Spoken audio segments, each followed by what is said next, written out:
Anong nangyari pagkatapos ng laban nyo ni Jacob? Yun nga, pagkatapos ko nanalo, hindi kasi nag one-on-one kami ni Jacob. Namon niya ako SF2 and Bower. So, pinagbigyan natin.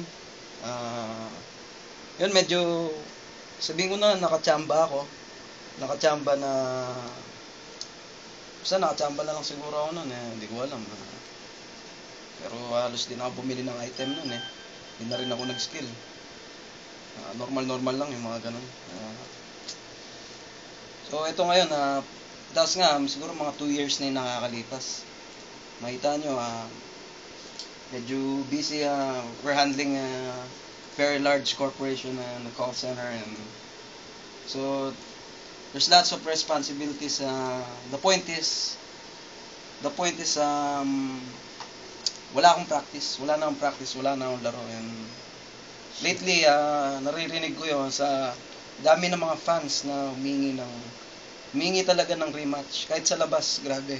Kahit yung nagtitinda ng sigarilyo doon, sinasabi niya, pre, kailan mo bibigyan ng rematch?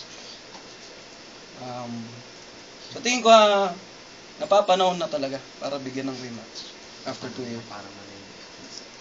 Idahan mo, masarahin. Yeah. Putulin na yun. Hindi mo pinakita yung spreadsheet so